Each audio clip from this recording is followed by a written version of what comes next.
आता फक्त कल सुरू आहेत, कल. आणि तुम्हाला धक्कादायक म्हणजे देशाचे प्रधानमंत्री नरेंद्र मोदी हे वाराणसीत पहिल्या 3 फेरीमध्ये पिछाडीवर होते. हाच कल आहे, हाच कल आहे. ते ठीक आहे, तो निकाल लागायचा तो लागेल, पण प्रत्यक्ष भगवान ईश्वराचे अवतार नरेंद्र मोदी हे सुद्धा त्यांच्या काशीपुत्र हे 3 फेऱ्यांमध्ये पिछाडीवर होते. हा उत्तर प्रदेशचा कल नव्हे, हा देशाचा कल आहे. साधारण 2 वाजता चित्र स्पष्ट होईल. या क्षणी इंडिया आघाडी ही झपाट्यानं पुढे जाते. जे एक्झिट पोलचे आकडे तुमच्यासमोर आले होते ते पार करून इंडिया आघाडी ही खूप पुढे गेलेली आहे. माझ्या आकलनानुसार काँग्रेस पक्षाला 150 जागा मिळतील.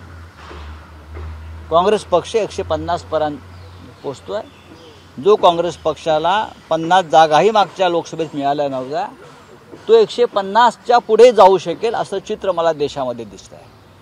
काँग्रेसने 150 जागांपर्यंत पोहोचणं म्हणजे नरेंद्र मोदींचा निरोप समारंभ पूर्ण झाला असं मी समजतो.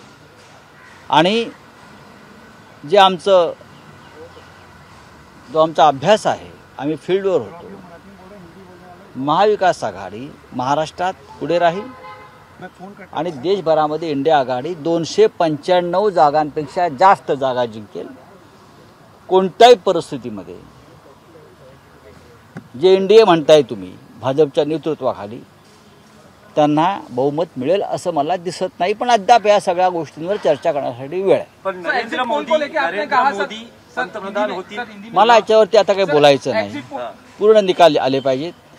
तुम्ही माझ्याशी बोलताय, निकाल लागतायत, तुम्ही दाखवताय, म्हणून मी फक्त माझी भूमिका व्यक्त करतोय. दुपारी संध्याकाळी 4 वाजेपर्यंत या देशाचं चित्र स्पष्ट होईल. पण आता जो कल दिसत आहेत, आता नंदुरबारला काँग्रेसचे उमेदवार, तरुण उमेदवार गोविल पाडवी हे 1 लाख मतांच्या पेक्षा जास्त मताने पुढे आहेत. आता हा 1 लाख मतांचं मताधिक्य कोणी तोडू शकेल का लोकसभा निवडणुकीत? मला अजिबात असं वाटत नाही. नाशिकला शिवसेनेचे उमेदवार राजाभाऊ वाजे हे जवळजवळ 80,000 मताच्या मताधिक्याने पुढे गेलेले आहेत. त्यांचं मताधिक्य कोणी पुढे तोडू शकेल का? मला अजिबात वाटत नाही. किंवा अनेक असे मतदारसंघ आहेत, विदर्भातले, मराठवाड्यातले, पश्चिम महाराष्ट्रातले. बीडमधला जो निकाल आहे, बीडमध्ये माझ्या माहितीप्रमाणे महाविकास आघाडीचे उमेदवार बजरंग बाप्पा सोनवणे यांनी आघाडी घेतलेली आहे. पण अजून अनेक गोष्टींना मत व्यक्त करण्यासाठी वेळ लागेल. पण मी इतकंच सांगेन, महाराष्ट्रामध्ये महाविकास आघाडी आणि देशामध्ये इंडिया आघाडी ही पुढे राहील आणि 4 वाजता चित्र स्पष्ट होईल. या देशामध्ये सरकार कोण बनवत आहे आणि प्रधानमंत्री कोण होत आहे.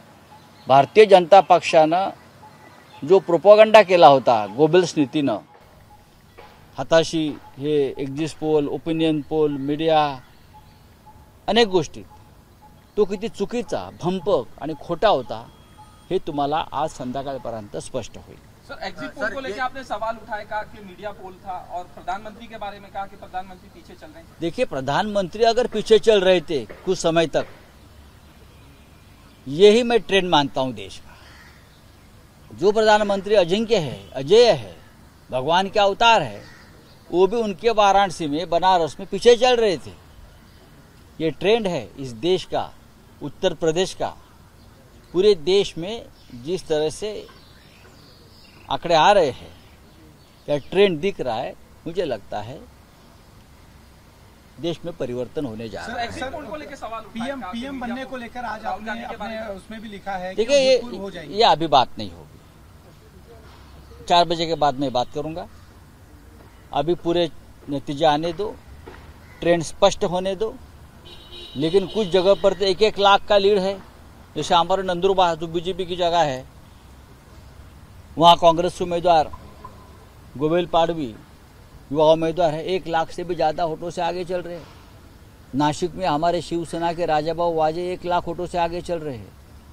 हाँ, बहुत से ऐसी सीटें हैं हमारी महाविकास आघाड़ी की जहां लाख का मताधिक्य लीड अभी से चल रहा है।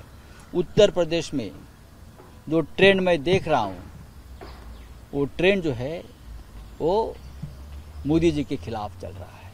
सर, आपने कांग्रेस के आंकड़े बताए, कांग्रेस के आंकड़े बताए। हे पहा, अलायन्स के आंकड़े ही बताए, लोकशाही क्या आहे, क्या ही लोकशाही आहे।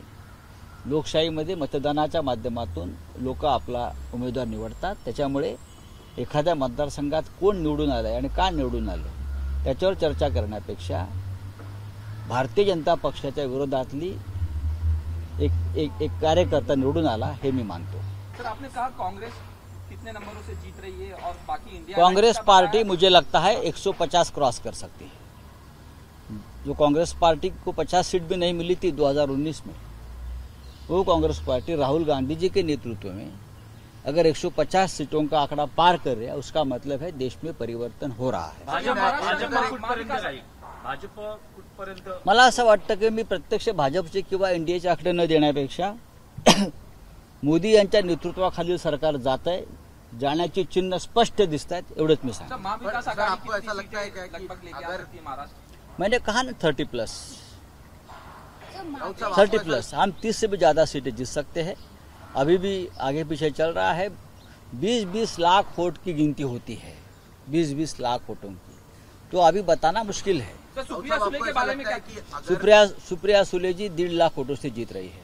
आपको ऐसा लगता है कि अगर कांग्रेस पार्टी जैसा आप कह रहे हैं कि 150 से ज्यादा सीटें आती है और इंडिया गठबंधन की सरकार बनती है, तो राहुल गांधी ने क्योंकि वो हमेशा ये देखते हैं कि वो मैंने इतना ही कहा है, पूरे देश में जो इंडिया गठबंधन को सक्सेस या यश मिल रहा है, उनके कर्ता धर्ता राहुल गांधी जी है। तो राहुल गांधी जी के नेतृत्व में सभी नेता थे, जैसे महाराष्ट्र में उद्धव ठाकरे जी है, तेजस्वी यादव जी है, अखिलेश यादव जी है, ममता जी है। हाँ, सभी नेता हम एक साथ रहे, हमने एक साथ काम किया। शरद पवार साहब है, लेकिन राहुल गांधी ने जो तूफान खड़ा किया, जो आंधी खड़ी की, आप उसका परिणाम देख रहे हो कि कांग्रेस ने 150 सीट तक अपनी छलांग मारी है।